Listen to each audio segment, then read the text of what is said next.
Hello everybody, welcome back to another video on the channel, Mr. Footballer Loons, and today I'm doing Game Week 23 predictions of the Premier League, and I'm going to be starting off on the 3rd of February. It is at Goodison Park. It's Everton versus Tottenham Hotspur, and well, the Spuds got a 3-2 win against Brentford, only just about over the line. Brentford had one chance very near the end. Baptiste could have definitely made it 3-3.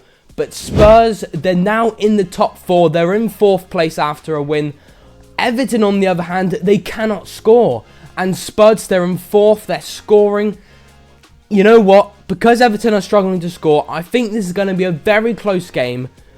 But I am going to edge Spurs. I am going to say 2-0 to Tottenham Hotspur come the final whistle. Moving on to the next game, it is at the Amex Stadium. It is Brighton and Hove Albion versus Crystal Palace, and well, Brighton lost it 4-0 against Luton Town. I knew it would be hard going to Kenilworth Road. I predicted a 1-1 draw, but that definitely was not the result. They lost it 4-0. They did make a lot of mistakes in that game. The goalkeeper for the first one, Estepinians, made a mistake in passing. A lot of mistakes there. Not a fantastic display, but last season they lost it 3-1 against Nottingham Forest and no one expected it. Then Brighton went on straight after to win it 6-0 against Wolves. Then they lost it 5-1 against Everton, which last season Everton were absolutely awful.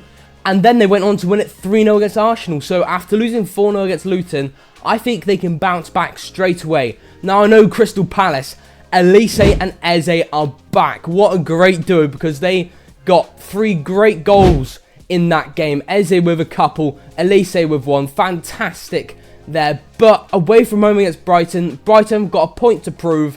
And if, the pattern stays the same from last season, then after getting a big loss, they can easily bounce back. We've seen it before. So I'm only going to go just about. I'm going to go for a very common scoreline. I'm going to go 2-1 to Brighton and Hove Albion.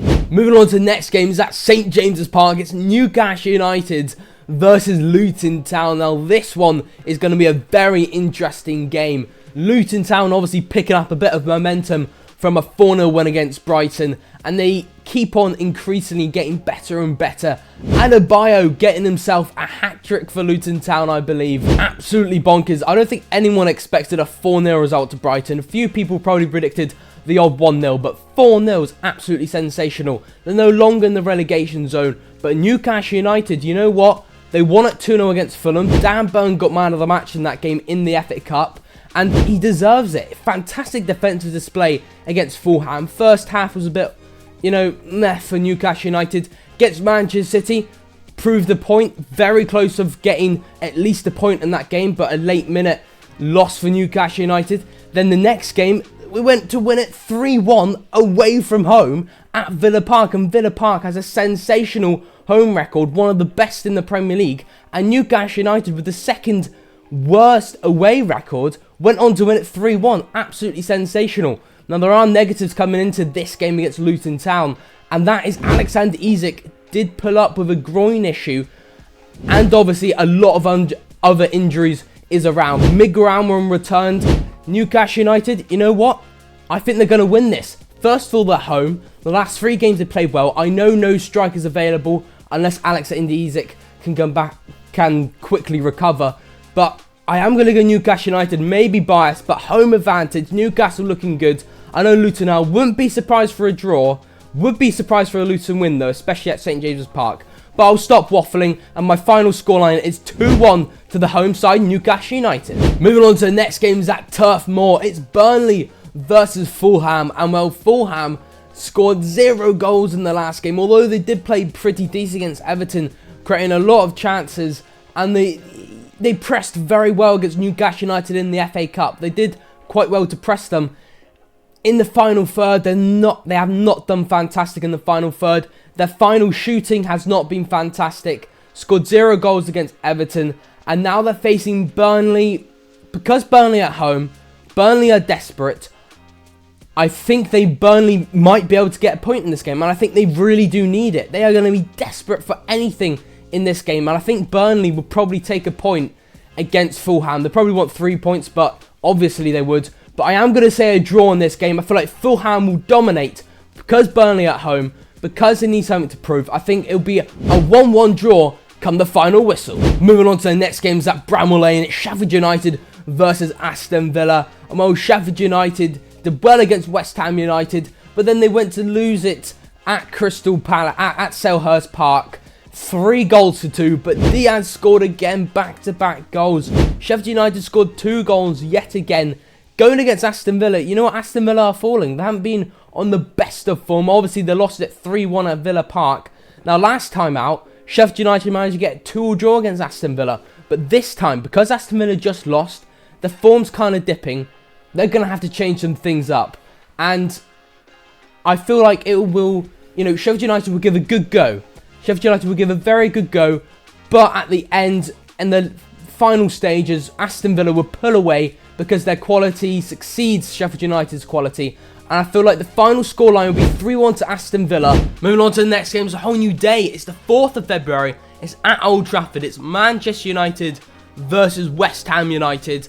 And well, it's 6th versus 7th.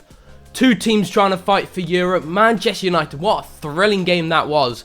A 7-goal thriller against Wolverhampton Wanderers. Manchester United actually managed to score 4 goals in one game. That is crazy. And Hodgland managed to get another goal. Yes, it was like a sliding tap-in. You know, and Marcus Rashford's goal is definitely competing for the goal of Game Week 22. I'll get onto that later on in the video. But Manchester United at home against West Ham United, which against Sheffield United was a bit, and they played okay against AFC Bournemouth.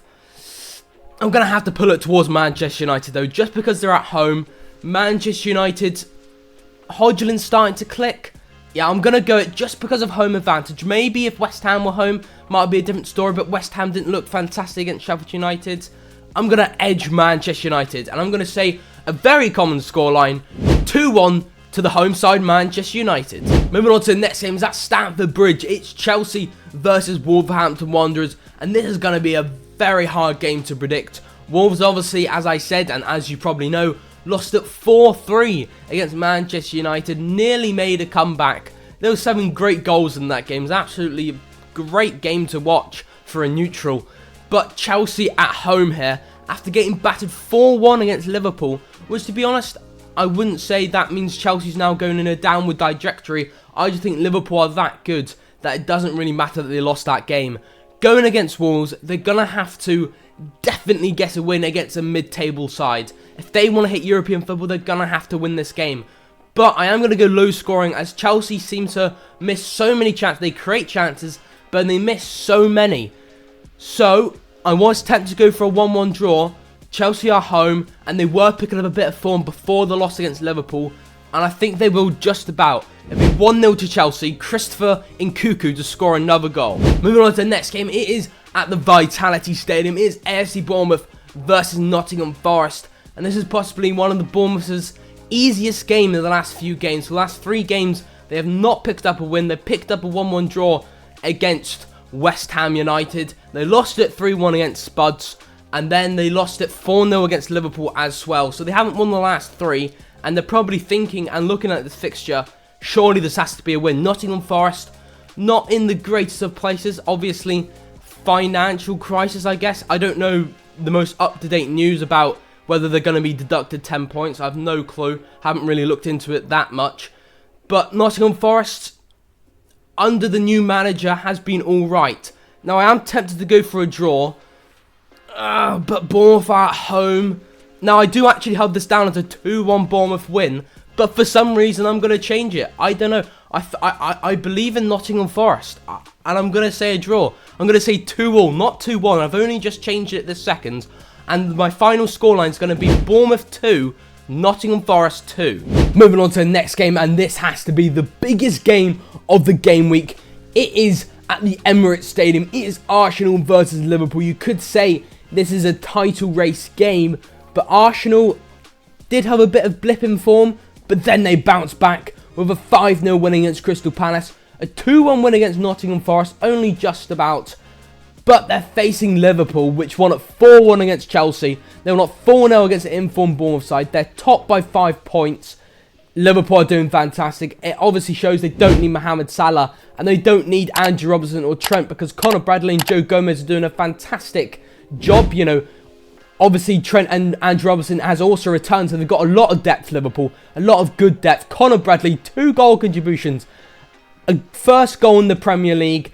Another assist. It was absolutely fantastic cross.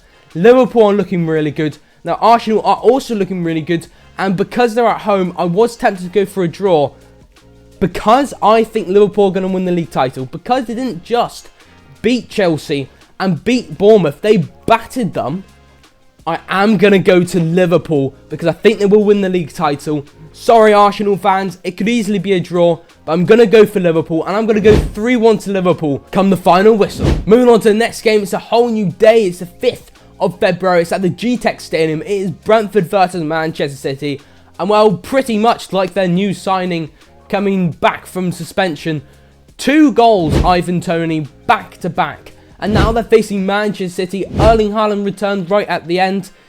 Looked a bit rusty from the shot he had that he completely miscued completely. But I'm sure that was just a little blip up. I'm sure Haaland will return very nicely. Kevin De Bruyne has returned fantastically. Erling Haaland on the up, returning. Alvarez is scoring. Rodri got a fantastic goal. Manchester City are looking good. This is going to be a Manchester City win. But I'm not going to go for a traditional scoreline because Brentford have scored quite a bit in the last couple of games. And I feel like they'll score 2 here.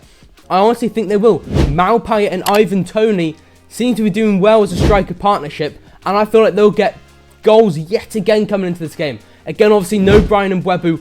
But I'm going to give Brentford 2 goals and Manchester City 4 goals. So that means I'm going for Manchester City 4, Brentford 2 at the GTEC Stadium. Now, who am I going to give goal of Game Week 22? There was loads of candidates. I'm not going to name them. But I am going to look into the Crystal Palace Sheffield United game. And Eze's goal, the one outside the box, also the one when he was inside the box to have that flexibility. I don't know which one's better, but I'm going to do the one from more of a long-range point of view. So I am going to go for Eze's goal against Sheffield United outside the box. It was a fantastic goal, struck really, really well. And now, how did I do in Game Week 22? Well, it was possibly my best game week in many, many weeks. I managed to get 8 points out of the possible 20 points. It was very good. I managed to get 2 exact scorelines right. I got the Tottenham-Brentford one, bang on. And the Nottingham Forest-Arsenal game, also bang on. And I got a few other results, whether there'll be a win, draw, lose, correct a few times. So that's 8 points out of 20 points. And overall, that does put me on 130 points out of a possible 436 points at this given moment in time. Hopefully you did enjoy this video. I am going to do my usual thing that I have done the last couple of weeks. Is I'm going to set a like target. I'm going to set 25 likes. It'd be much appreciated if you can. If not, then I'm just going to have to try harder. Hopefully you can like and subscribe. And always remember to turn on those notifications so this is one of my fantastic YouTube videos. I'll see you next time. To the pit now.